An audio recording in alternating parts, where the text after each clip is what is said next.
que lo que viene está mejor.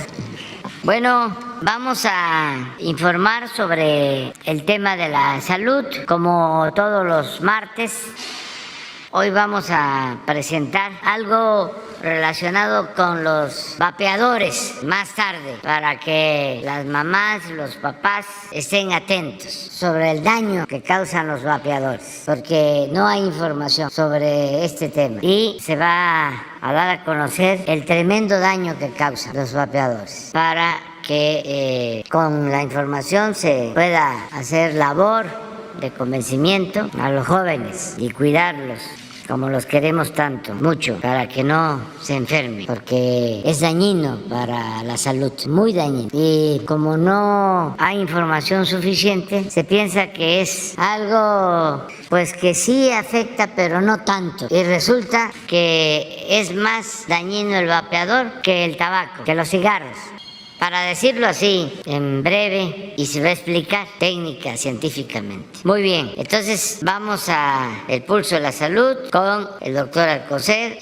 Luego, Zoé Robledo, director del Seguro Social, nos va a informar del avance del programa de salud para garantizar la salud universal, de calidad, gratuita, a todos los mexicanos. Ese es el objetivo, el reto y el desafío que tenemos, y vamos a cumplir con ese compromiso. Antes de que concluya nuestro gobierno, vamos a tener un sistema de salud de primera, como los mejores del mundo. Y universal significa para todas y todos, sin distinción. No va a importar la condición económica, social, para que se tenga acceso a la salud, a los servicios de salud. Muy bien, Zoe va a hablar de eso, y luego el doctor Hugo para lo de la pandemia, que afortunadamente vamos bien, y como ya lo expresé, el doctor Alejandro Schwartz, titular de COFEPRIS, va a explicar lo de los vapeadores. Ese es el plan.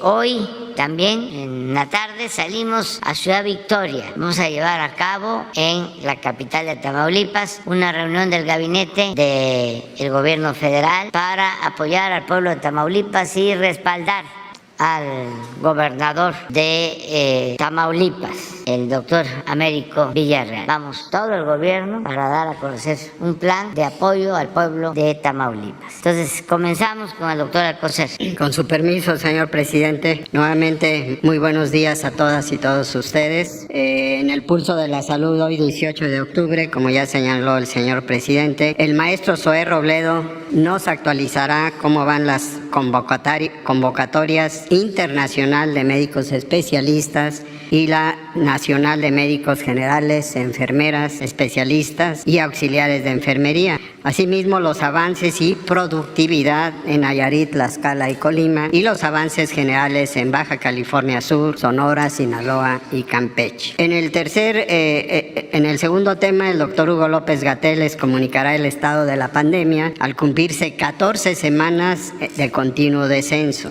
Mientras que, como sabemos, como hemos oído, seguimos protegiendo la salud de la población, y a pesar del comunicado de riesgo que COFEPRIS, en conjunto con la Secretaría de Gobernación, emitieron hace 5 meses, en mayo de este año, para el uso de vapeadores, pues no se ha hecho caso, por lo cual el comisionado doctor Alejandro Schwartz insistirá presentando un análisis propio de México, inédito, de estos instrumentos, para poder así convencer de su toxicidad, del daño a los que lo usan, principalmente a los jóvenes.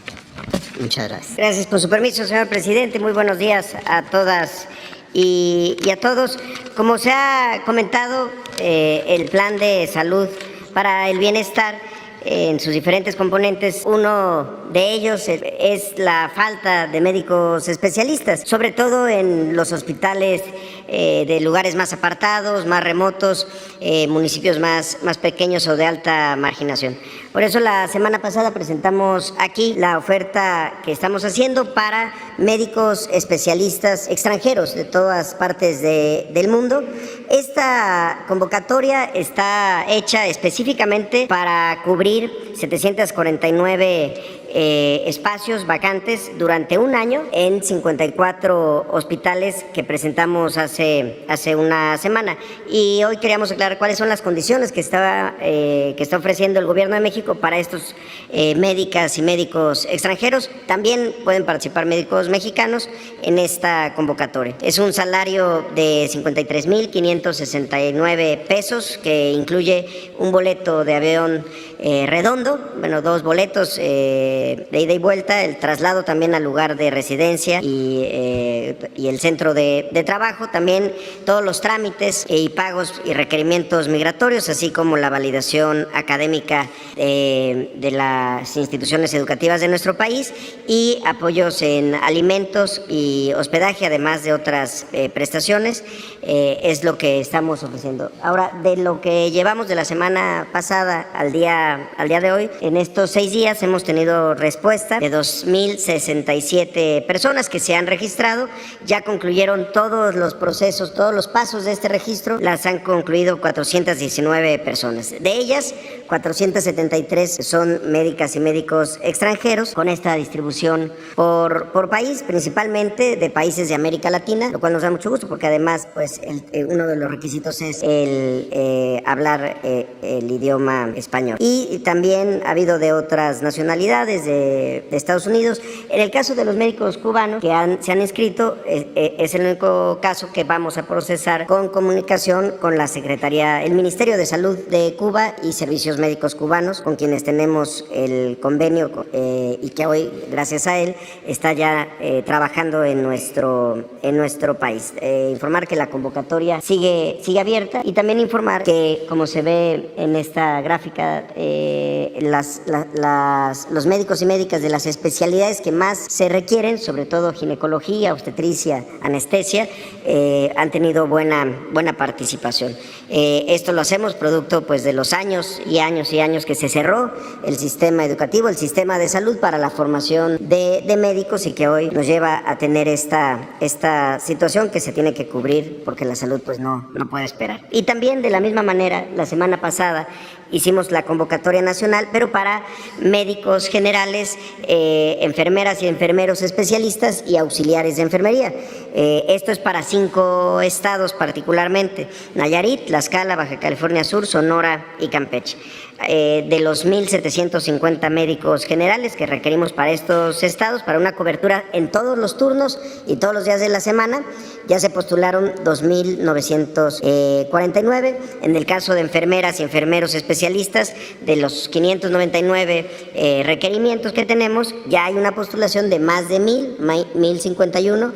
Y para el caso de auxiliares de enfermería, que es la convocatoria más grande, de 1,556 plazas, ya hay postuladas 12,248 personas. Esta convocatoria también sigue abierta y, como pueden ver, en algunos estados se cubrió ya por encima del 100%, en otros, por ejemplo, en el caso de Sonora, para médicos generales estamos con una cobertura del 48%. Todos los trámites se siguen haciendo, se recepcionan y lo queremos hacer con mucha agilidad para que cubramos en el primer nivel y en el segundo nivel todos los turnos en todos los días de la semana. Si podemos pasar la siguiente, ya para ver algunas ya en más resumen, lo que en los 3 estados donde ya opera plenamente el IMSS Bienestar, empezando con Nayarit. En el caso de Nayarit, ya contamos con 1,079 médicos especialistas y médicos generales, que equivalen a un 97% de la cobertura, 1,542 compañeras y compañeros de personal de enfermería, que equivale a un 98% de cobertura.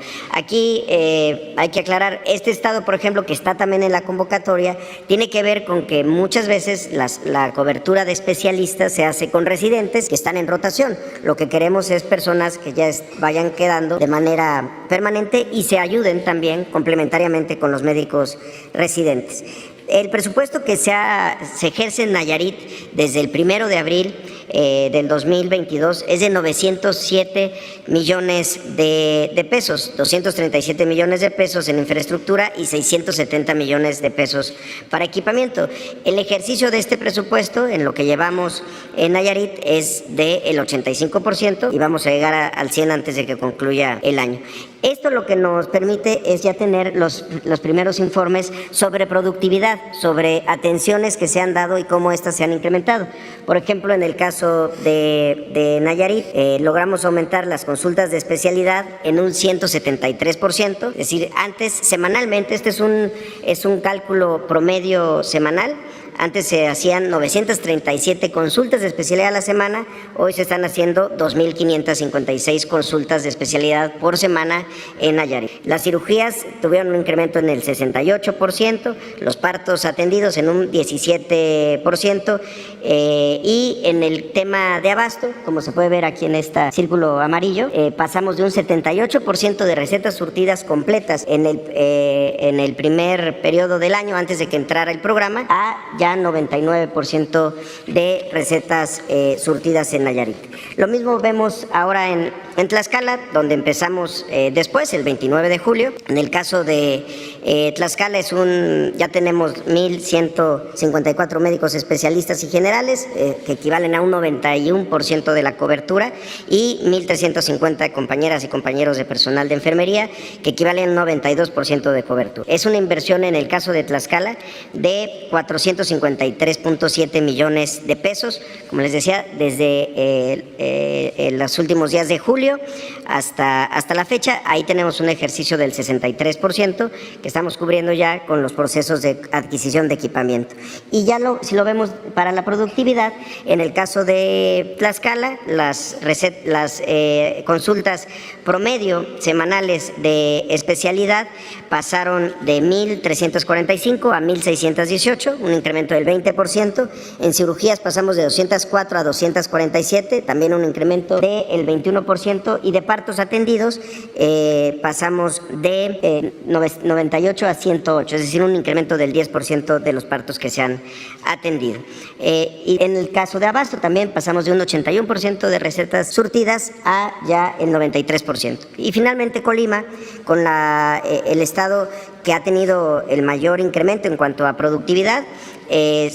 Contamos ya con 641 médicos especialistas y generales, que equivale al 82% de la cobertura, y de enfermería 919 personas ya trabajando, que equivalen a un 88% de cobertura. Es una inversión de 292 millones de pesos con un avance del ejercicio de 54.4%, es decir, vamos a la mitad, sobre todo por las adquisiciones de equipamiento. Y en la productividad sí hemos tenido unos incrementos importantes, por ejemplo en la de consulta de especialidad, que pasó de 503 consultas promedio semanales a 1.645 consultas promedio a la semana, 113 cirugías pasamos a 175, y de 64 partos que ya se hacían antes, ahora se hacen 79, un incremento del 23%.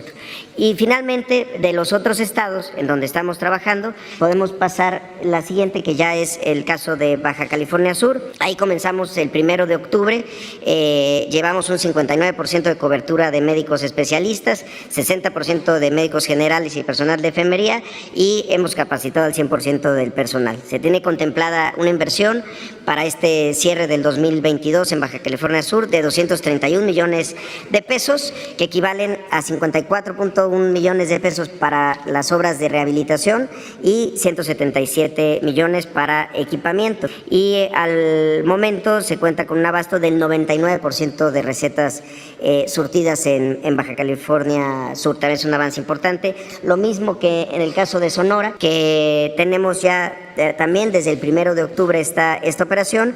Contamos con un 67% de coberturas de médicos especialistas, 50% de médicos generales y también de personal de enfermería. Y llevamos un 99.5% de personal capacitado. Aquí tenemos contemplada para este último ciclo una inversión de 602 millones de pesos, de los cuales son 50.9 millones de pesos para las obras de rehabilitación de segundo nivel, 74.4 millones de pesos para 50 unidades de primer nivel de atención, centros de salud principalmente, más 477 millones de pesos en inversión de equipamiento. Esto sin contar las inversiones que se han hecho en el hospital de Hermosillo. Y finalmente, Campeche, que es el estado más reciente en la entrada de este programa, el 15 de octubre, con una cobertura de 22% de médicos especialistas, es justo lo que estamos empezando a cubrir de diferentes formas, 53% de médicos generales y personal de enfermería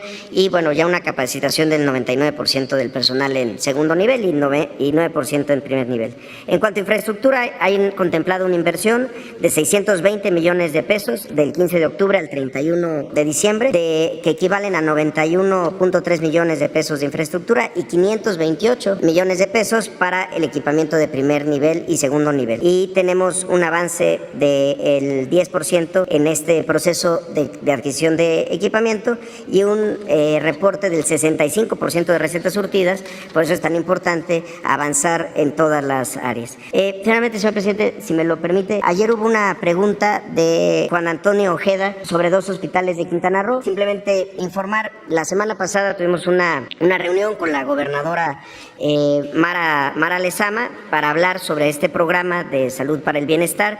Vimos muchos de lo que ellos ya tienen contemplado y acordamos que el levantamiento diagnóstico de campo que ellos habían programado lo hiciéramos en conjunto como lo hicimos en todos los otros estados con las cédulas de IMSS Bienestar y estuvieron de acuerdo, entonces estamos por arrancar. De estos 2 hospitales nos comentan que el Hospital Integral José María Morelos efectivamente requiere de una sustitución, es un hospital que de enero de 1991 de 20 camas y requiere una sustitución para una ampliación. Sin embargo, está todavía a nivel de anteproyecto, pero se tiene contemplado una inversión de 244 millones de pesos, toda vez que ya cuentan con un predio. Y en el caso de Tulum, efectivamente es un hospital que se concluyó la construcción en 2016, sin embargo nunca ha entrado en operación. El INSABI ha estado trabajando con el gobierno del estado, se tiene una inversión importante de 68 millones de pesos en equipamiento y también de 94 millones de pesos en obra, y está ahorita un proceso de reclutamiento de personal, porque lo que requiere pues es sobre todo eso, es contar con personal para poder echar a andar el hospital. Hubo un proceso de transferencia, pero lo estamos platicando con INSABI y con el gobierno del estado para que fuera uno de los hospitales que pudieran pasar a este proceso de transferencia hacia el programa IMSS Bienestar. Ya todo por mi cuenta. Muchas gracias. Buenos días. Señor presidente. Maestro, buen día. Soy Alex. Buen día tengan todas y todos ustedes. Comentaré brevemente sobre la situación de la pandemia COVID. Como ya se ha dicho, vamos muy bien. Tenemos 14 semanas, 3 meses y medio de reducción continua y cada vez están en los números mínimos. Si vemos la primera, por favor, que es la curva epidémica de casos estimados, verán ustedes que de manera muy consistente cada vez hay menos casos a lo largo de las 5 semanas más recientes, según se ve en la tabla. Llevamos 14 desde el punto de la máximo de la quinta ola. La ocupación hospitalaria se mantiene en mínimos. Ya hemos dicho que en la gran mayoría de las entidades federativas están prácticamente desocupadas las camas COVID o las camas destinadas a personas que pueden tener enfermedad respiratoria aguda y grave. Solamente 2% de las camas generales, 1% de las camas con ventilador. Y las defunciones también volvemos a tener una semana en donde cerramos la estadística con menos de una defunción promedio diaria. Insistimos, esto quiere decir que 2/3 partes de las entidades federativas no han tenido defunciones y que en días a veces secuenciales no hay una sola defunción. Esto ya muestra una reducción al grado mínimo de la pandemia de COVID. De todos modos, seguimos avanzando con la vacunación. Tenemos 55% de cobertura en el grupo de más reciente incorporación, que es el grupo de edad de 5 a 11 años. Y como habrán notado, este porcentaje no subió significativamente en las últimas 2 semanas. Esto es porque el embarque más reciente, el embarque grande, el de COVAX, está destinado a las segundas dosis. De modo que la gran mayoría de niñas y niños en este porcentaje están ya teniendo esquemas completos, lo que les brinda la protección máxima posible para la vacuna. 83% es la cobertura general, se ve en el recuadro de color verde en el extremo izquierdo, para toda la población que es elegible. Y una nota independiente de COVID, pero relacionada, estamos vacunando contra la influenza, como lo saben, empezamos el 3 de octubre y continuaremos hasta que se termine de vacunar a toda la población objetivo.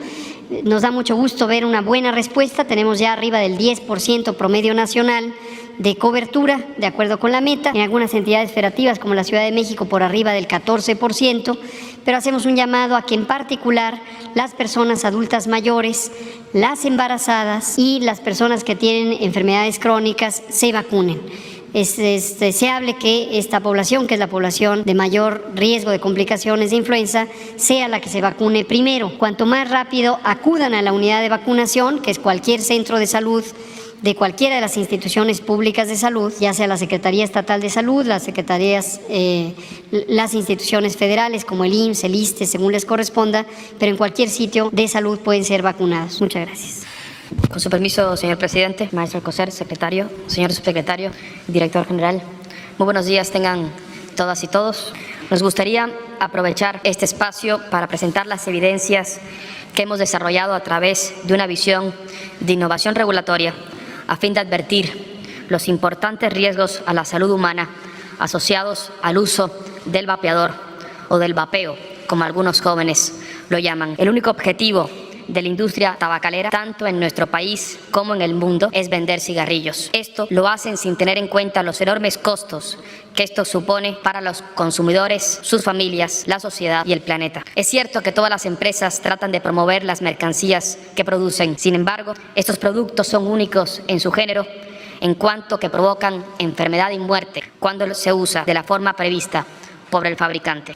Ahora nos enfrentamos a otro reto, a uno quizás mayor, una invención perversa de la industria, los vapeadores. Estos dispositivos fueron creados bajo el falso discurso de que serían útiles para dejar la adicción al tabaco y no obstante tienen como único fin crear más adicción, ahora principalmente entre adolescentes y jóvenes, para generar por supuesto mayores mercados y ganancias en detrimento de la salud pública. Para recapitular, en mayo de este año la Comisión Federal para la Protección contra Riesgos Sanitarios, en conjunto con la Secretaría de Gobernación, emitimos una alerta sanitaria máxima, pues a través de una extensa evaluación de riesgos identificamos estos productos contenían sustancias tóxicas que pueden ocasionar enfermedad respiratoria aguda e incluso la muerte. Sumando a ello y ante esta grave situación, el 31 de mayo del 2022, en el marco del Día Mundial sin Tabaco, el presidente, el licenciado Andrés Manuel López Obrador, firmó un decreto que prohíbe la circulación y comercialización de los vapeadores y cigarrillos electrónicos. A partir de estas dos acciones, nuestra agencia sanitaria ha decomisado más de 72,000 vapeadores en todo el país, pues existe un claro compromiso del Gobierno de México para evitar productos que comprometan la salud humana.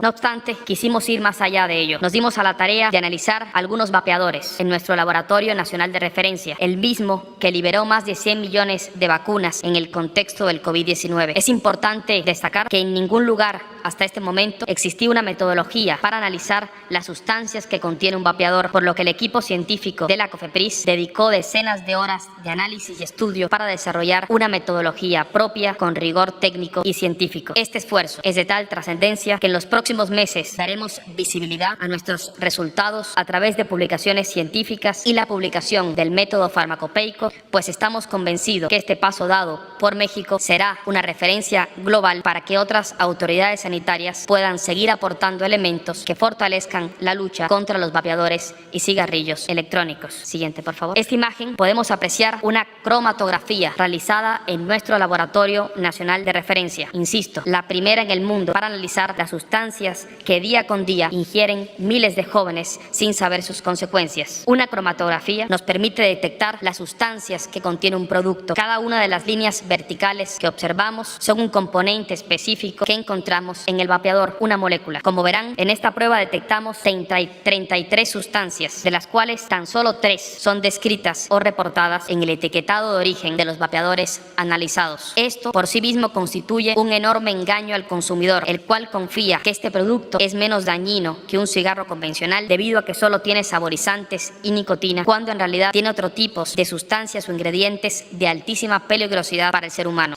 En esta lámina podemos ver las 3 sustancias que se encuentran encuentran declaradas en el etiquetado de origen. En esta OTA podemos apreciar lo oculto, lo que los productores de vapeadores no quieren que sepamos. Destacamos las más peligrosas con una explicación comparativa para que los jóvenes puedan entender el riesgo específico de cada una de las moléculas. Encontramos, por ejemplo, linalol, utilizado para matar moscas y cucarachas. Con este trabajo, sumando a otras investigaciones científicas sobre los riesgos asociados al vapeo, podemos decir que ahora sí no hay nada más que puedan ocultar la industria del vapeo respecto a estos productos que constituyen no solo un engaño, sino un enorme riesgo a la salud humana. Teniendo todos estos elementos en nuestras manos, el siguiente paso fue hacerlo llegar a los jóvenes para advertirles lo que habíamos encontrado. Publicamos esta misma cromatografía y otros elementos de fomento sanitario en conjunto con la Secretaría de Educación Pública, por lo cual agradecemos a la maestra Leticia Ramírez Anaya, secretaria de Educación, y a la maestra Marta Belda, subsecretaria de Educación Básica, por todo el apoyo pedagógico en esta estrategia. A continuación, presentaremos uno de los materiales que lanzaremos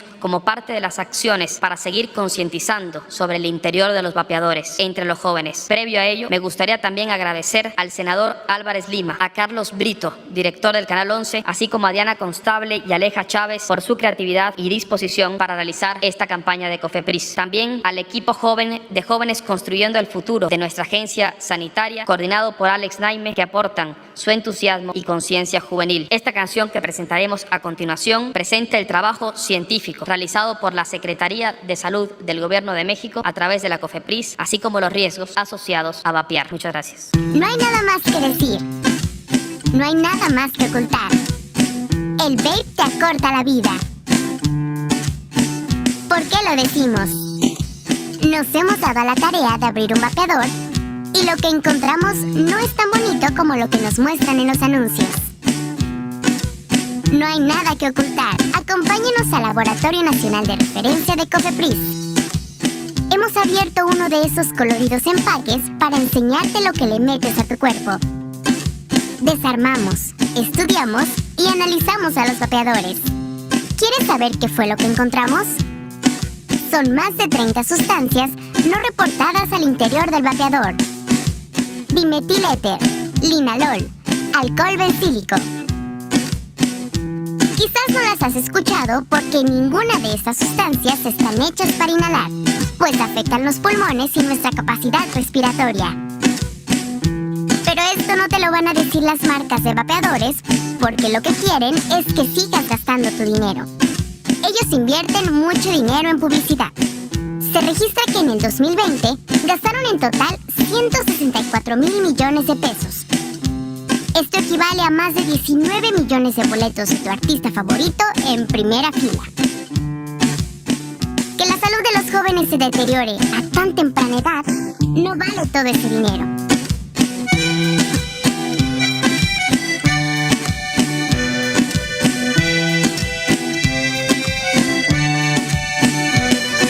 No hay nada más que decir, no hay nada más que ocultar. El vape te corta la vida, no te la fumes, déjalo ya. No hay nada más que decir, no hay nada más que ocultar. El vape te corta la vida, no te la fumes, déjalo ya, ya. Hola, qué bueno verte, quiero platicarte algo que no saco de mi mente. Armando, un chico de mi barrio, le meto duro al vapeo y se queda sin aleta cada rato. No me digas, yo también conozco a alguien. ¿Recuerdas a Mike Carmen? El que vapeaba, ahora no puede reírse, se le cayeron 300. No hay nada más que decir, no hay nada más que ocultar. El vape te corta la vida, no te la fumes, déjalo ya. No hay nada más que decir, no hay nada más que ocultar. El vape te corta la vida, no te la fumes, déjalo ya, ya. No puede respirar, ya no puede respirar, no le responden los pulmones, se siente que se va a ahogar. Aire, aire. Necesito un aparato que te pueda reanimar. Y ahora viene llorando la muerte de su chencho, su perro intoxicado por comerse vapeador.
Bueno, vamos a hacer algo, miren, equidad, la mitad de compañeras, la mitad de compañeros, pero los que no han preguntado en 15 días. ¿Cuánto tiempo? Ah, tú ustedes dos. ¿Tú también? Tú, ahí está. Y tú también. Ahí está, vamos, adelante. Gracias, señor presidente. Muy buenos días a todas y a todos. Liliana Noble de Pulso Saludable. Señor presidente, la semana pasada se conmemoró el Día Mundial de la Salud Mental. Y justamente algo que se conoce como patología dual es cuando una persona tiene una adicción a alguna sustancia o en este caso al tabaco. Platiqué con la doctora Yolanda Pica, ella es la directora de una asociación civil sin fines de lucro que se localiza en Dinamarca y también tienen una sede acá en nuestro país.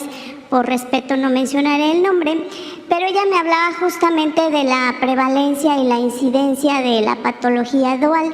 Entonces le pregunté al doctor Juan Manuel Quijada, el director general de los Centros de Atención Psiquiátrica, y él me decía que de cada 10 personas que tienen una adicción, 8 de ellas presentan una patología dual, es decir, las adicciones pueden hacer que la persona tenga ansiedad o depresión. Y todo esto viene a colación, señor presidente, porque yo quisiera saber qué ha pasado con el tema del proyecto de reglamento que se le presentó a la CONAMER. Ya va a cumplirse un año de esta presentación y todavía este tema queda pues en el limbo porque no se ha dado una resolución. No sé si pudiera ayudarnos amablemente, señor presidente, a decirnos cómo va este tema. Esa sería mi primera pregunta. Gracias. Gracias, presidente. Con mucho gusto. Gracias, Liliana Noble, por esta pregunta. Efectivamente, México había tenido un rezago grande durante sexenios recientes, en particular el sexenio 2012-2018, en el cumplimiento del Programa Global de Control de Tabaco. Como seguramente se sabe, existe un convenio marco para el control de tabaco que fue auspiciado por la Organización Mundial de la Salud. Es un convenio único en su tipo porque es un convenio que es vinculante, es decir, obliga a las partes firmantes a cumplirlo. En México lo ratificó el Senado de la República y es un tratado internacional que debe cumplirse, se vuelve ley en México. Habíamos tenido progreso inicialmente bueno y México era uno de los países punteros, pero insisto, en el sexenio 2012-2018 se desmanteló completamente el esfuerzo de avanzar en el control de tabaco. Hay una serie de intervenciones que son muy probadas como útiles para eliminar la adicción de tabaco y México había cumplido ya 4, pero nos faltan algunas. Y lo que se planteó por una reforma a la Ley General de Control de Tabaco, que es la ley nacional que emana de ese tratado internacional y es de aplicación en el país, que fue promulgada en 2008, esta ley requería algunos cambios. El Congreso de la Unión, por amplia mayoría en una de las cámaras, por unanimidad en la otra, estableció estos cambios que son para lograr que haya espacios 100% libres de humo y de emisiones de vapeadores precisamente y cigarrillos electrónicos, 100% de los espacios públicos sin ese daño, esa exposición tóxica. Y por el otro lado, una regulación mucho más estricta, sobre todo la dirigida a niños y niñas, de la publicidad, la propaganda y el patrocinio de la industria tabacalera. Esa reforma ya fue promulgada y mandata a hacer un cambio en el reglamento respectivo para que pueda entrar en vigor este asunto.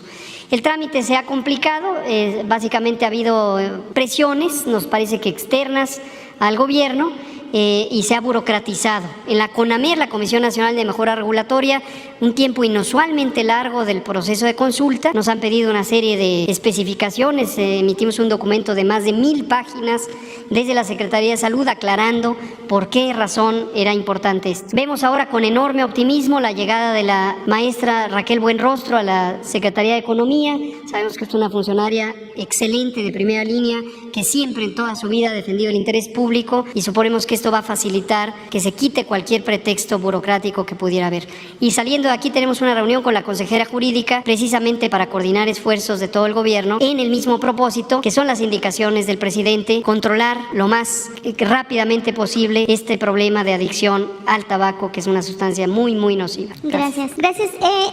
Doctor Gatell. Y en una segunda pregunta, nosotros en Pulso Saludable, señor presidente, hemos hecho un recorrido porque ante esta urgencia de la necesidad de darle atención a todas las mexicanas y los mexicanos en materia de salud gratuita, hemos encontrado que en algunos centros de salud y en algunos institutos nacionales la salud, el derecho a la salud se les ha negado por un tema tal vez burocrático, de darle un delete en un sistema, porque mucha gente al ser dada de baja de sus empleadores, de sus trabajos, todavía sigue con vigencia en el Seguro Social hasta por 4 meses. Entonces, si en este intervalo, señor presidente, llegan a enfermar, llegan a algún instituto o algún centro de salud y no les pueden dar la atención por temas de transparencia y por evitar que una auditoría les reclame que por qué les están dando atención a quienes no la requieren, porque el sistema todavía los cataloga como contribuyentes del Instituto Mexicano del Seguro Social. ¿Hay qué se podría hacer al respecto en ambas partes para no quitarle el derecho a la salud de estas personas? Porque, bueno, desafortunadamente no tenemos fecha para poder tener alguna enfermedad y la urgencia, la necesidad de la atención es imperante, señor presidente. Bueno, en primer lugar, se está avanzando con mucha responsabilidad para tener lo más pronto posible en mejores condiciones el sistema de salud pública. Existe, están los centros de salud, están los hospitales, pero no es bueno el servicio. No están en buen estado los centros de salud, las unidades médicas rurales, los hospitales. En general, no hay médicos generales, no hay especialistas, faltan equipos y faltan medicamentos. Entonces, se está trabajando, haciendo pues un diagnóstico general y se va avanzando poco a poco, pero muy bien, para que se pueda resolver todo lo que hace falta y que se dé atención de primera. Ya recuerdo, estamos prácticamente al 100 en Nayarit, Tlaxcala, Colima y vamos a estar con un buen servicio médico próximamente en Baja California Sur, en Sonora y en Sinaloa, ya 6, pero seguimos avanzando. Entonces yo espero que para mediados del año próximo ya tengamos todo el sistema de salud. Entonces eso es lo primero. Lo segundo es tomar en cuenta que en el caso de urgencias todas las instituciones están obligadas a atender a los pacientes, todas. Y que también, como se demostró cuando la pandemia, los sistemas ordinarios de salud, como el ISSSTE, el seguro, donde se atienden nada más a derechohabientes, incluso los servicios de salud de Marina, de defensa, todos se abrieron a la atención de la población en general. Entonces, eso es lo que te puedo responder. Vamos a seguir avanzando a llegar a la meta, al propósito de que se garantice el derecho a la salud, sin importar si eres derechohabiente o no, si tienes recursos económicos o no. Es un derecho del mexicano, no es un privilegio, el derecho a la salud, como el derecho a la educación. Y ese es un compromiso que tenemos y lo vamos a cumplir, y me da mucho gusto porque esto lo íbamos a hacer desde el inicio. Comencé el gobierno visitando hospitales, visité 80 hospitales del IMSS Bienestar, porque ese es el modelo que estamos ahora aplicando. Nos detuvimos por la pandemia, por la emergencia, pero tan luego pasó la pandemia, no lo más crítico, ya de nuevo retomamos el proyecto original y se va avanzando y estamos trabajando todos juntos, como lo hicimos cuando la pandemia. Nos reunimos todos los lunes, los que estamos aquí, más otros servidores públicos del sector salud, para seguir avanzando en el programa de salud pública para todos los mexicanos. Entonces, señor presidente, para entender, si alguien con esta condición requiere de una atención, no se la puede negar. No, a nadie. Por principio, cuando alguien solicita atención médica, todos nos aplicamos para que no falte la atención médica. Y no importa en dónde. Cuando yo voy a las giras y me plantean algo que tiene que ver con salud, de inmediato. Y así todos. Eso no se puede negar a nadie. Y no es un asunto económico, mercantil. Es un asunto enteramente humano. Gracias. Señor presidente, y finalmente, en el tema del Tren Maya, me gustaría conocer si toda esta madera y todo lo que se utiliza o no se utiliza para la construcción del Tren Maya, si tienen planeado, si han hecho algunos programas de economía circular, y también me gustaría conocer, si nos pudiera hacer favor de presentarnos, cuáles son los programas sociales que han apoyado a los grupos de interés, a las comunidades cercanas a la construcción del Tren Maya. Es muy interesante que siempre que hay una construcción, las comunidades a través de estos programas sociales siempre son muy beneficiadas, se empoderan, se les dan atenciones médicas, también se les dan talleres para que tengan recursos para salir adelante. ¿Podrían platicarnos al respecto de esto? Gracias. Sí, en todo el recorrido del Tren Maya, en todo el sureste, se están aplicando programas de bienestar y se está dando atención especial a las comunidades, a los municipios por donde pasa el Tren Maya. Casi todos los ejidos tienen el programa Sembrando Vida, donde pasa el Tren Maya. Todos los programas de bienestar se aplican. Lo que aquí acaba de plantear Zoé sobre salud.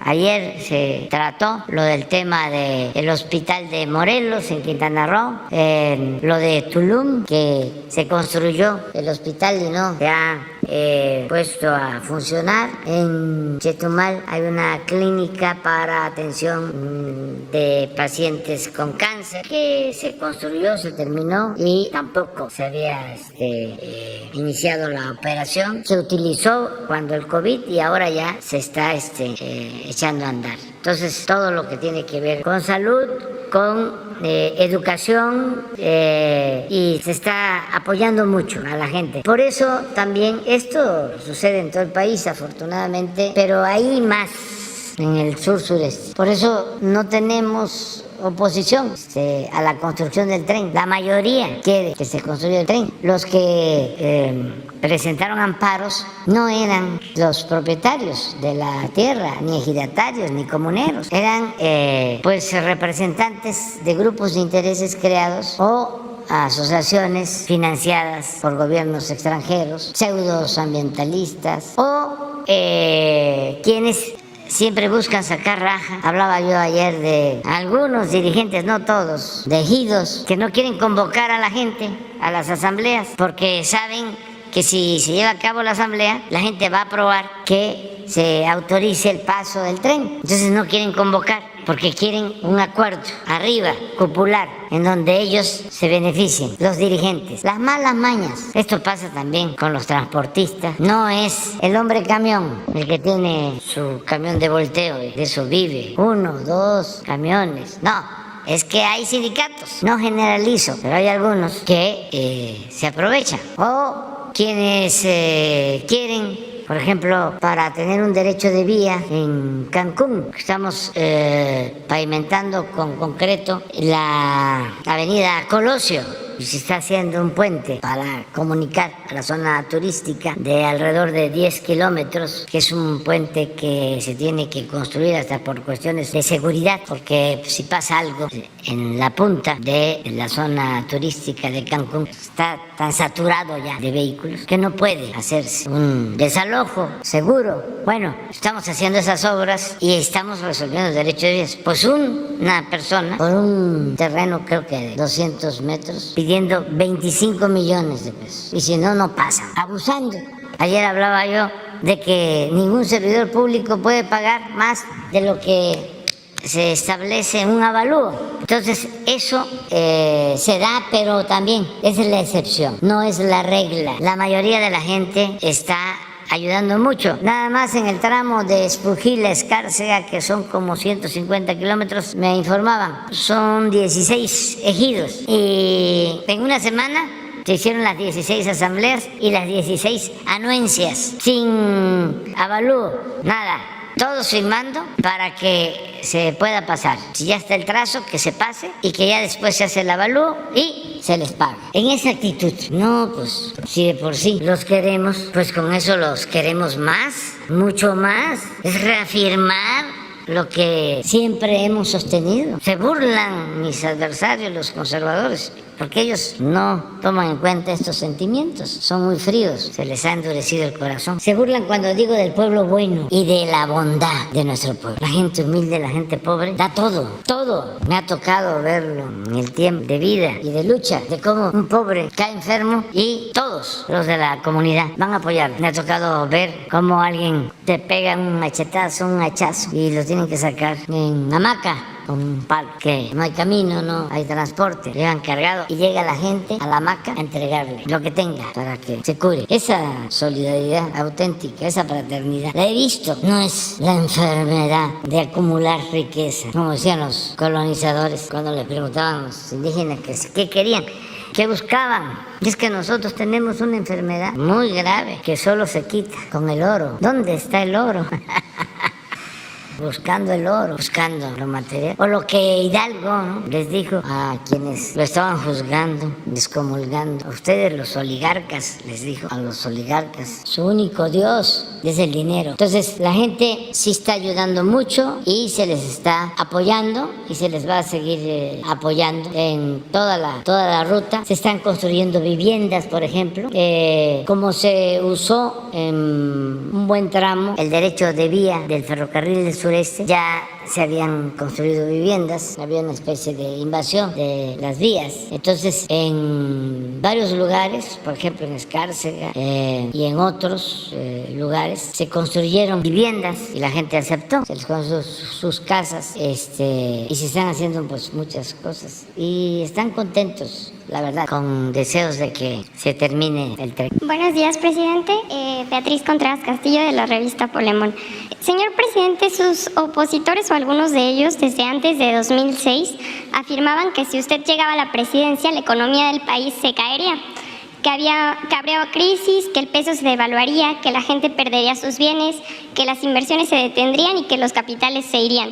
En 2006, por ejemplo, incluso hicieron un anuncio de una bicicleta cayéndose como la metáfora de lo que sería su gobierno. Y bueno, nada de eso ha pasado. Hace unos días el Fondo Monetario Internacional anunció que pese a la pandemia y a la crisis derivada de la guerra entre Ucrania y Rusia, la economía mexicana va a seguir creciendo y superará la de España, que esta es una posición que no ocupaba desde hace más de 20 años. ¿Qué mensaje les daría a todos los opositores y a pues estos especialistas y analistas que afirmaron contundentemente que si usted llegaba a la presidencia todo sería un caos en la economía mexicana?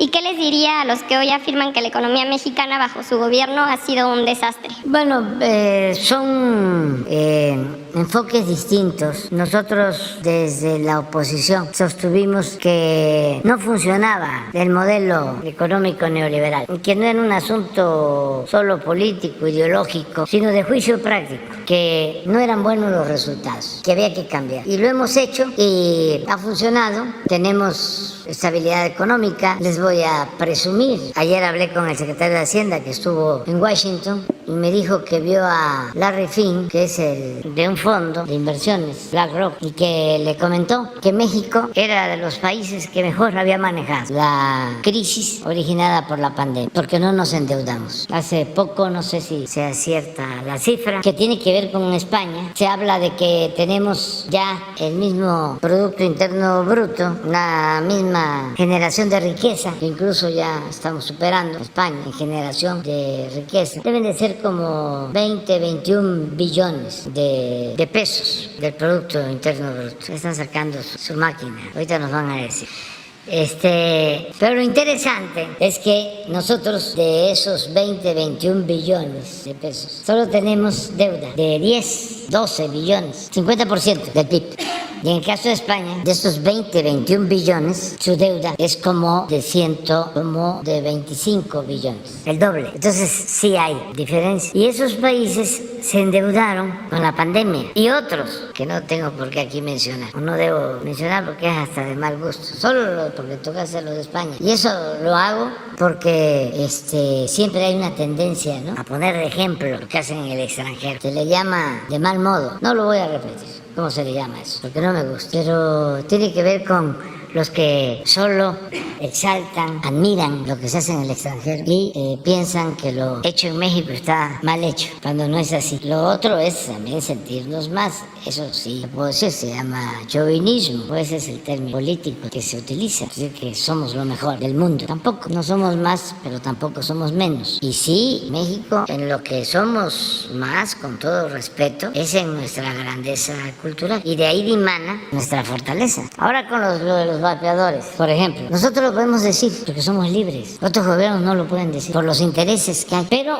además de que nos importa mucho, por cuestiones de salud y sobre todo por nuestros jóvenes, nosotros tenemos que apoyarnos mucho en nuestros valores culturales, en la importancia que tiene una institución que es fundamental, la familia mexicana. Es que eso hace la diferencia. Nosotros hemos podido resistir todos los males, las calamidades por nuestras familias y por nuestras culturas, o por nuestras culturas tenemos familias que son excepcionales. Es la institución de seguridad social más importante de nuestro país. Eso, con todo respeto, no sucede en otros países. Eso también nos protege de los problemas como el de la drogadicción. Es cosa nada más de seguir fortaleciendo valores, que no se desintegren las familias, y en el concepto de familia también moderna, no solo familia tradicional, pero familia, fortalecer la familia. Uno de los errores de la izquierda, entre otros, es que históricamente le dejó el tema de la familia a los conservadores, porque se pensaba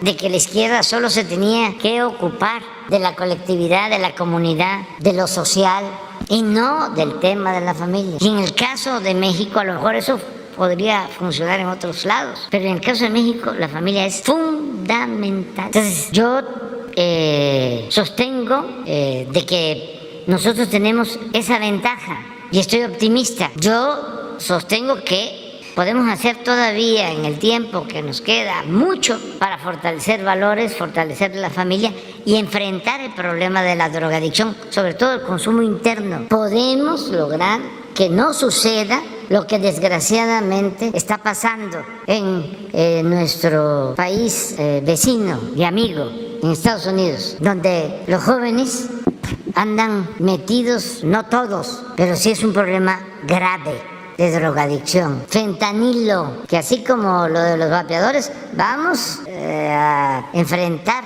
abiertamente el fentanilo, con todo el daño que causa, porque es muerte fulminante, que es dolorosísimo ver cómo andan como zombies. Es algo muy fuerte. Eso lo tenemos que enfrentar nosotros. Y estoy optimista porque tenemos bases, sustento en nuestras culturas, en nuestra fortaleza familiar. Es cuestión de informar más.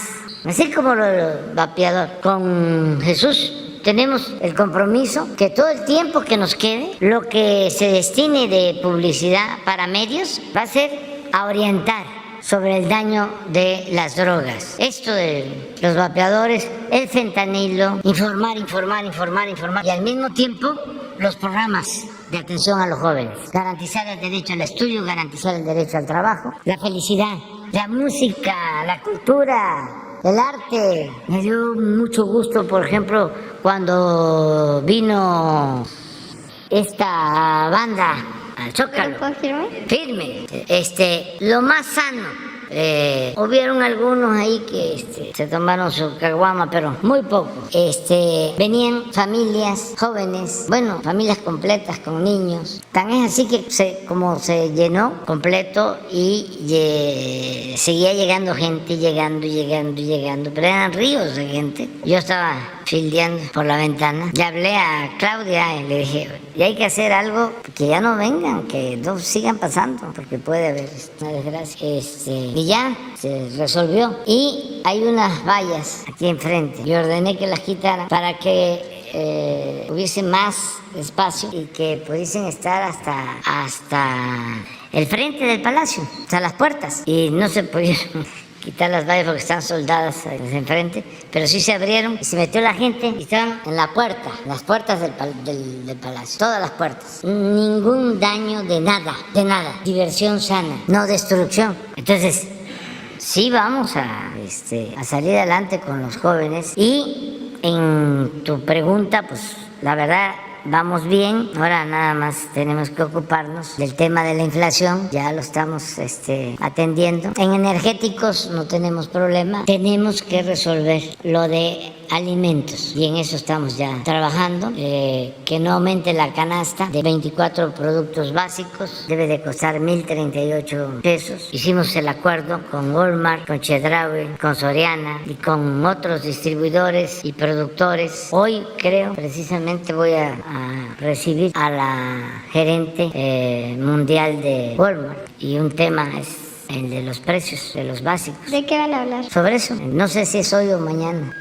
Y si es la gerente de América Latina o de a nivel mundial, a ver qué nos digan. Pero el tema va a ser ese. Seguramente ellos estarán en otros asuntos, pero a mí me importa el de los alimentos. De que en estos tiempos de inflación se procure respetar los precios acordados en la canasta básica. Estamos hablando de un distribuidor, como le llaman ahora, preponderante. Hoy, bueno, ya. Pero sí vamos bien, adelante. Gracias. Señor presidente, aprovechando que hoy es el Día del Pulso de la Salud, la Suprema Corte de Justicia aceptó revisar el nuevo etiquetado, el cual permite a los consumidores saber si los productos que adquieren tienen excesos de calorías, de grasas, de azúcares, de sodios o si tienen alguna sustancia no apta para los niños.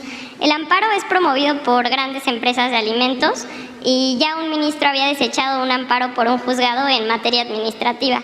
¿Qué piensa de este tema a sabiendas de que el alto consumo de alimentos calóricos pues provoca varias enfermedades en las personas? Saber si tiene alguna postura al respecto y si defiende el nuevo etiquetado que además pues ha sido incluso aplaudido por la Organización de las Naciones Unidas.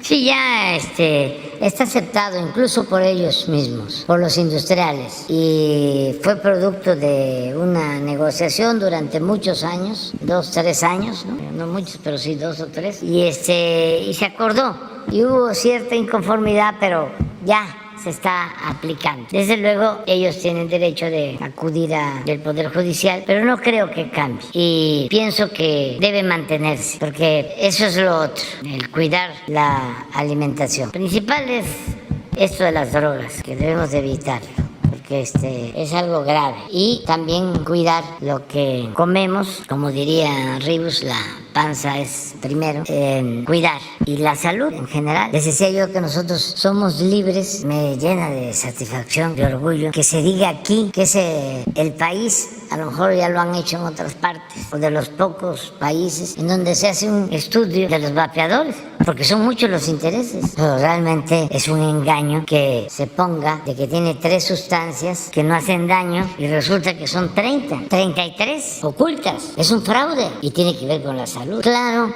este tipo de empresas, no todas desde luego, gastan mucho en publicidad, tienen gestores que les pagan, les llaman lobistas, cabilderos, que van a las cámaras donde se aprueban las leyes, a hacer labor, y son capaces hasta de sobornar. Cuando menos les dan viajes a los que se dejan, los llevan a pasear y los cooptan. Pero ya cada vez la gente está más consciente y hay muchos servidores públicos rectos que no tienen precio, y eso es muy bueno. ¿Quién sigue? Gracias, presidente. Buenos días. Arturo Cerda, del financiero Bloomberg. El viernes usted prácticamente dio por ya un hecho de que Estados Unidos había hecho a un lado la posibilidad de irse al panel y estaban buscando una vía más de conciliación.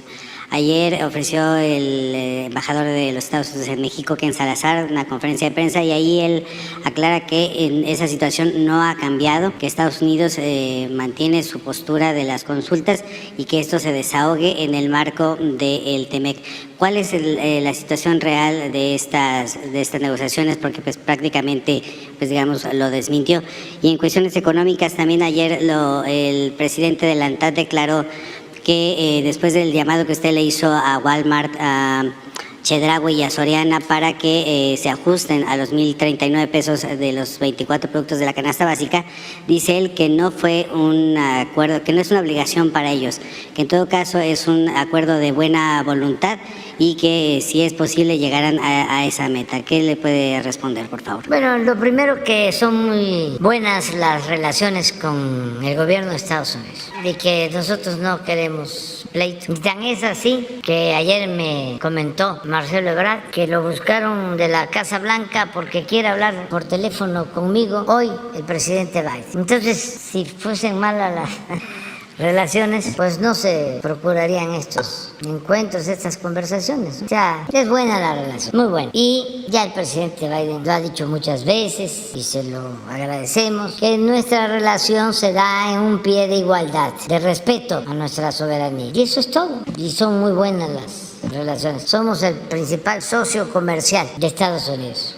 Pero la controversia se mantiene, ¿no? Pues sí, pero estoy seguro de que van a darse cuenta de que no se afecta en nada nuestra relación con la aplicación de nuestra política soberana en materia eléctrica, en materia petrolera, en el manejo del litio. Eso no está sujeto a ninguna negociación, a ningún tratado. Es un asunto de principios. Miren, para no equivocarnos en política exterior, lo mejor, y esto es consejo para los jóvenes, es apegarnos a lo que establece nuestra Constitución, al artículo 89, haciendo un símil. Es como en el béisbol, hay que jugar con el librito, porque lo que está escrito en nuestra Constitución es producto de una larga historia de buenas relaciones, de agresiones a nuestro territorio, de humillaciones, de sangre, de martirio, de los daños causados por la guerra. Vamos a ponerlo, que eso se olvidó durante el periodo neoliberal. ¿Por qué no pones el 89? Sí, pero este es importante, el primero. Facultades y obligaciones del presidente: promulgar y ejecutar las leyes que expida el Congreso de la Unión, proveyendo en la esfera administrativa a su exacta observancia. Ahora sí vamos a la fracción que tiene que ver con política de principios. Adelante. Dirigir la política exterior y celebrar tratados internacionales, así como terminar, denunciar, suspender, modificar, enmendar, retirar reservas y formular declaraciones interpretativas sobre los mismos, sometiéndolos a la aprobación del Senado. En la conducción de la política, el titular del Poder Ejecutivo observará los siguientes principios normativos: la autodeterminación de los pueblos, la no intervención, la solución pacífica de controversias. Esto, por ejemplo, solución pacífica de controversias para los que quieren que tomemos partido en la guerra de Rusia con Ucrania. Pues no podemos. La Constitución no nos los permite. La proscripción de la amenaza o el uso de la fuerza en las relaciones internacionales es no a la guerra, ¿sí? La igualdad jurídica de los estados. No hay gobierno del mundo. No aceptamos hegemonías. La igualdad jurídica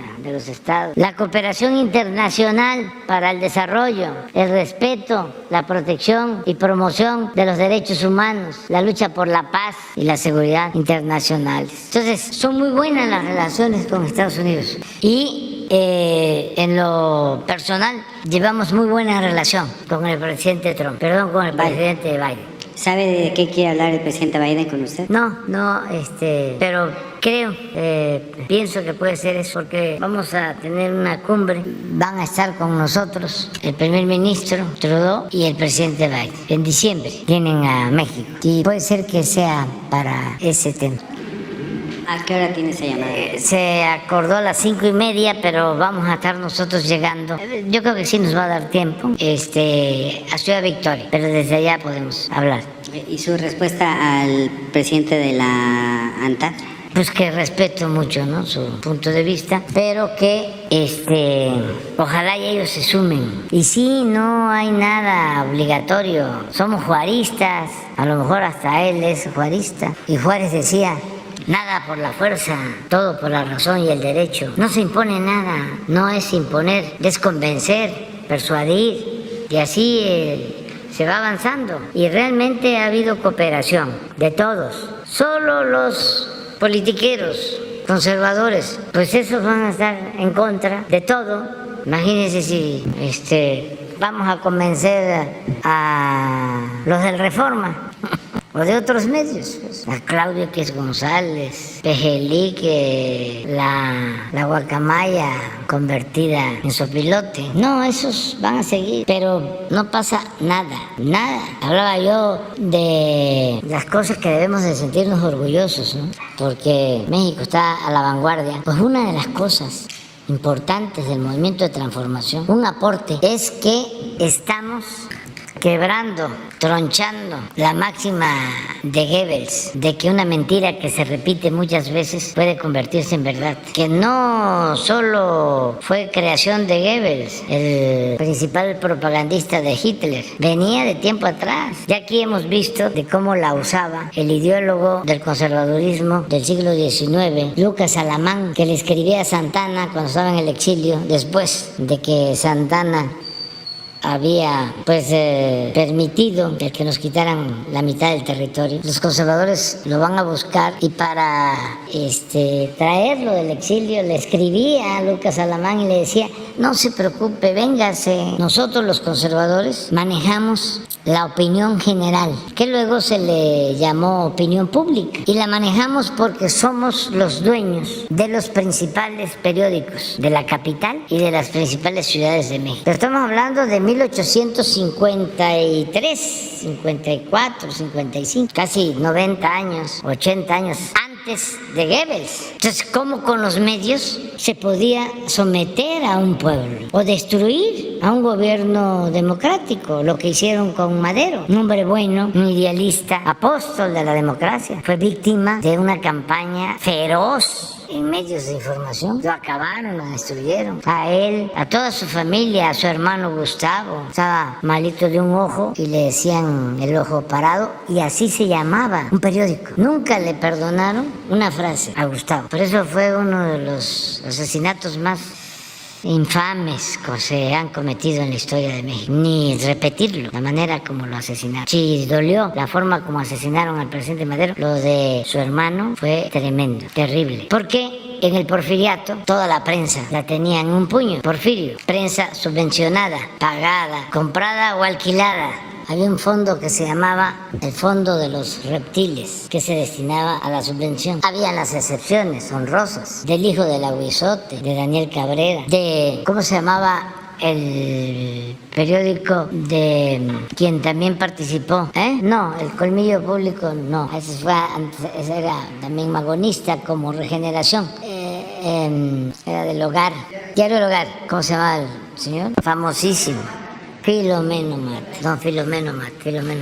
Mata, Daniel Cabrera, los hermanos Flores Magón, y otros, los que estuvieron también en la huelga de la de Río Blanco, pero muy pocos. Y en la clandestinidad, todos. Toda la prensa la tenía controlada. Limantur, secretario de Hacienda, era el encargado de repartir el maíz con gorgojo, el encargado de maiciar a todos. Y el periódico porfirista más leído, el que tenía más influencia, pues era El Imparcial, así se llamaba, imagínense, El Imparcial. Se tiraban hasta 120, 140 mil ejemplares diarios. En aquel entonces que México tenía 15 millones de habitantes. Entonces, era el control completo de los medios. Completo. Entonces, triunfa la revolución, llega Madero y son libres los medios. Por eso, la frase de Gustavo Madero, cuando todos estos medios que defendían al conservadurismo y a la dictadura se le lanzan a Madero en una campaña tremenda. Entonces dice Gustavo, le muerden la mano a quien les quitó el bozal. Y eso no se lo perdonaron. Por eso la hazaña contra él. Entonces, eso es lo que puedo comentarte. son buenas las relaciones con Estados Unidos. Y la otra pregunta. Bueno, de la ANTAD ya creo que ya lo dijo usted.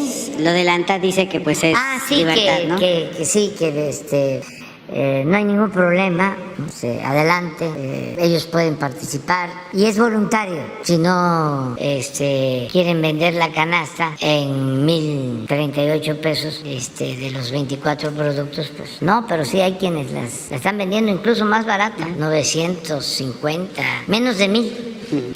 Presidente, y un tema de seguridad.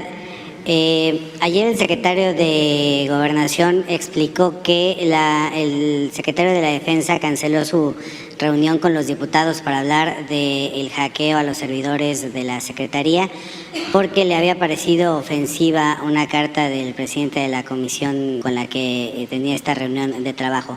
¿Qué es lo que le reporta el general secretario? ¿Cuál es la parte que resultó inadmisible para él para esta reunión? Y también quiero consultarle de qué privilegios goza el general Sandoval para condicionar esta reunión en sus oficinas y no acudir directamente al llamado de los diputados. Gracias. Sí, pero es parte de lo mismo, es la politiquería. No le den importancia a eso. No es nota, no es nota. Nota es el que el peso sea la moneda menos devaluada en el mundo. Eso sí es nota. Lo demás son nuestros adversarios conservadores. No hay que enojarse, hay que estar contentos, alegres, felices, y que ellos se serenen, que se tranquilicen. Sirve la pasiflorina, o el té de flor de tila, y que los medios ya que le cambien. No les funciona lo que hacen, sigue sin afectarnos. No es que no me preocupe, es que no nos afecta.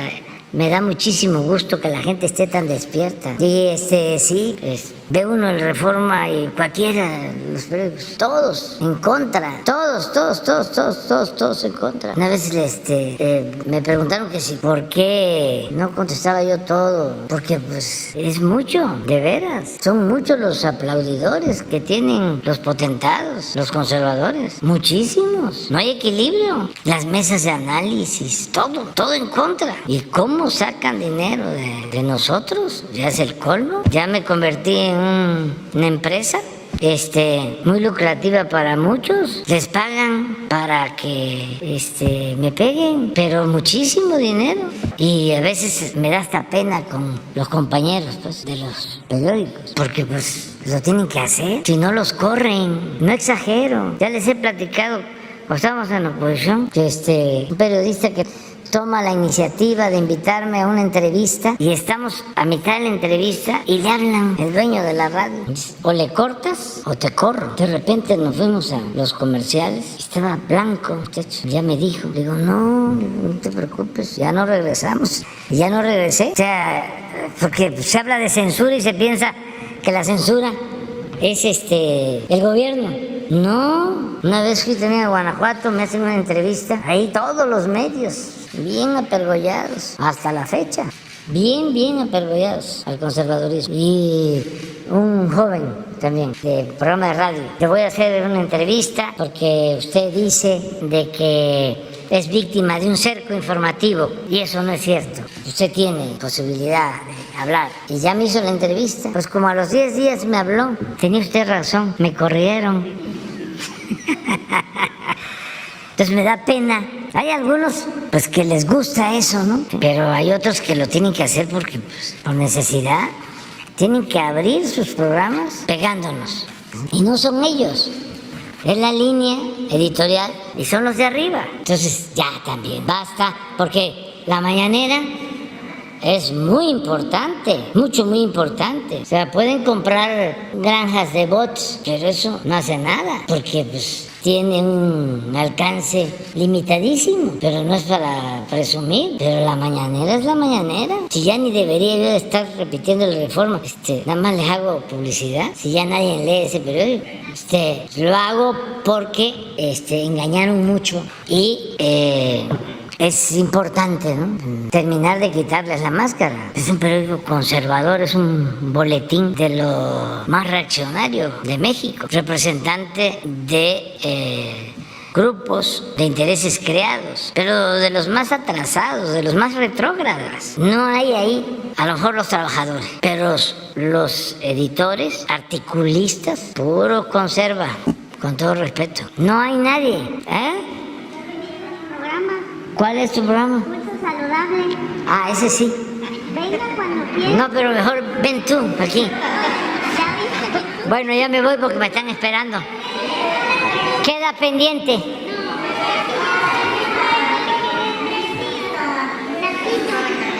Sí, ya. Bueno, a ver, Susana, ya.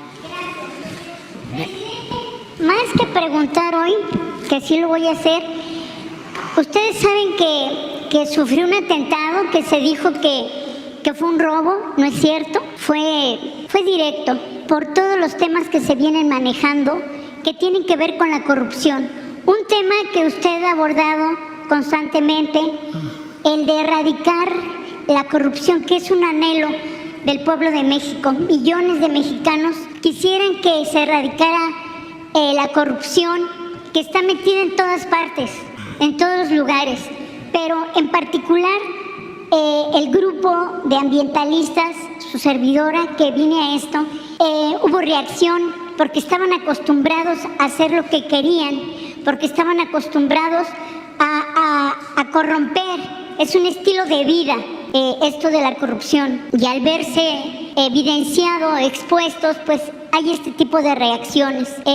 Supongo que en el resto de nuestro país está pasando una cosa similar, que la gente que se ve afectada de sus intereses, pues está generando violencia, está generando intimidación, asesinatos y también atentar contra los periodistas. Por ahí la frase de no se mata la verdad matando periodistas. Entonces, en esta erradicación de la corrupción, ¿qué tanto se va a avanzar en esta administración que usted encabeza? Decirle también que ha habido funcionarios aquí de su gobierno que nos han atendido, que usted instruyó que se hiciera lo del análisis en Puerto Vallarta, del derrumbe, de toda la cuestión ambiental. La maestra María Luisa Albores, de primera, trabajando en el territorio.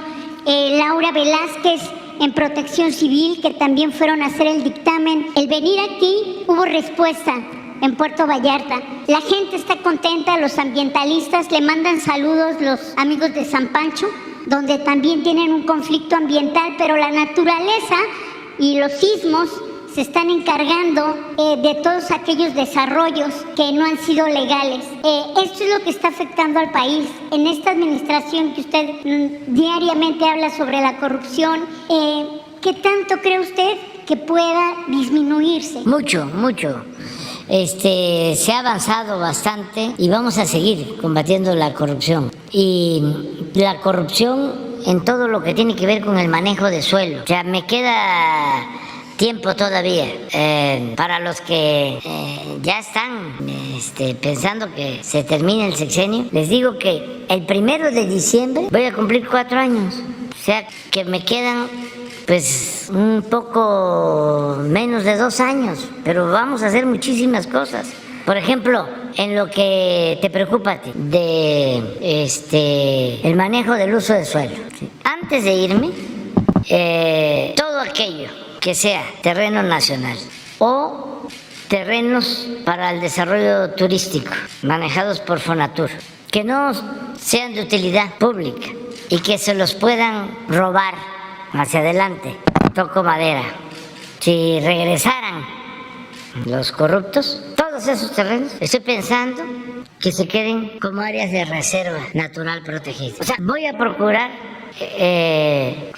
proteger lo más que se puede de los bienes nacionales. Entonces, sí, no va a ser fácil, el que sigan saqueando. Quiero decirle que varios temas que le planteé aquí que tienen que ver con esto, justamente el trabajo que viene haciendo la maestra, y lo menciono a María Luisa Albores, porque desde el primer momento que usted dijo ponte de acuerdo con ella, se comunicó, ha estado en Puerto Vallarta, manda a su equipo y vemos que está trabajando y empiezan a salir los resolutivos. Estamos cumpliendo 1 año, 4 meses de que vine aquí a esta conferencia. Lástima que no vine antes, ¿verdad?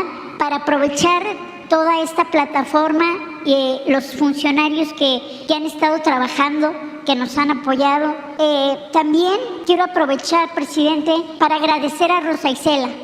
Quiero agradecer también la reacción inmediata que tuvieron con mi persona, porque por eso estoy aquí, estoy viva, estoy recobrando mi fuerza, estoy recobrando mi energía, quiero seguir ejerciendo el periodismo serio, responsable, con ética, con libertad de pensamiento. Tengo miedo, obviamente, quisiera no tenerlo. Le pido que toda esta gente que se ve amenazada por defender el medio ambiente, o nosotros como reporteros, pues también estar protegidos, y agradecer a todos los funcionarios que nos han prestado su apoyo, su mano.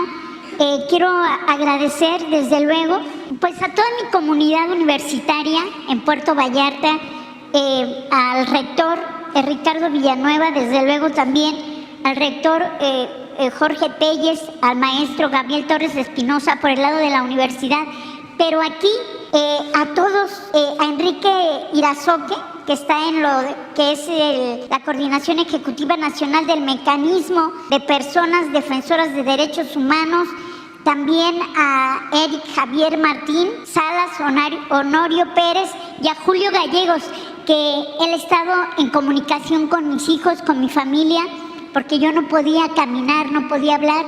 He hecho un gran esfuerzo, aquí estoy, y pues vamos a seguir participando, si nos lo permiten, y que no nos deje solos, porque atentar contra la vida de una persona como lo hicieron conmigo, me dejaron tirada en el piso desangrándome. Gracias a Dios, a los médicos, paramédicos, a todo el personal, estoy aquí, y al apoyo que me han dado y a la protección también. Entonces no podía irme sin agradecérselo, agradecerle a Jesús también, que ha estado muy pendiente de mí, y a todas las personas que han contribuido. Muchísimas gracias, presidente. Hay temas que tienen que ver con investigadores, que lo vamos a invitar, porque también la gente está cuidando el medio ambiente. El doctor Rafael Guzmán, le mando un saludo, hizo un hallazgo de una planta del maíz. Usted estuvo en Nayarit, en Milpillas, por ahí lo van a buscar. Entonces estamos muy involucrados en todo lo que es el medio ambiente, y lo dejo ir. Y muchas gracias a todos los compañeros periodistas. Nos da mucho gusto, Susana, que estés aquí. Susana fue víctima de un atentado, y se habló de que era un asalto, pero no, fue por su trabajo de denuncia. Sí, y porque lamentablemente vivimos un ambiente muy violento en Jalisco, de impunidad, de muchas cosas que ahorita no vienen al caso, pero que desde el momento que surge el nombre muy constante de Jalisco, de Puerto Vallarta, tenemos que ver también la cuestión de la transparencia que nos piden los ciudadanos, de cuentas claras, que no pasen más administraciones sin que se sepa realmente cuál es la deuda del municipio. Hay ciudadanos muy comprometidos, presidente, con el medio ambiente y con todo en Puerto Vallarta. Le mandan saludos. Sí, muchas y gracias. Mira, un aplauso para ti. Ahora sí me voy para que logremos que no sigan subiendo los precios de los alimentos. Ya, mañana va a ser en Victoria, pero el jueves estamos de nuevo aquí.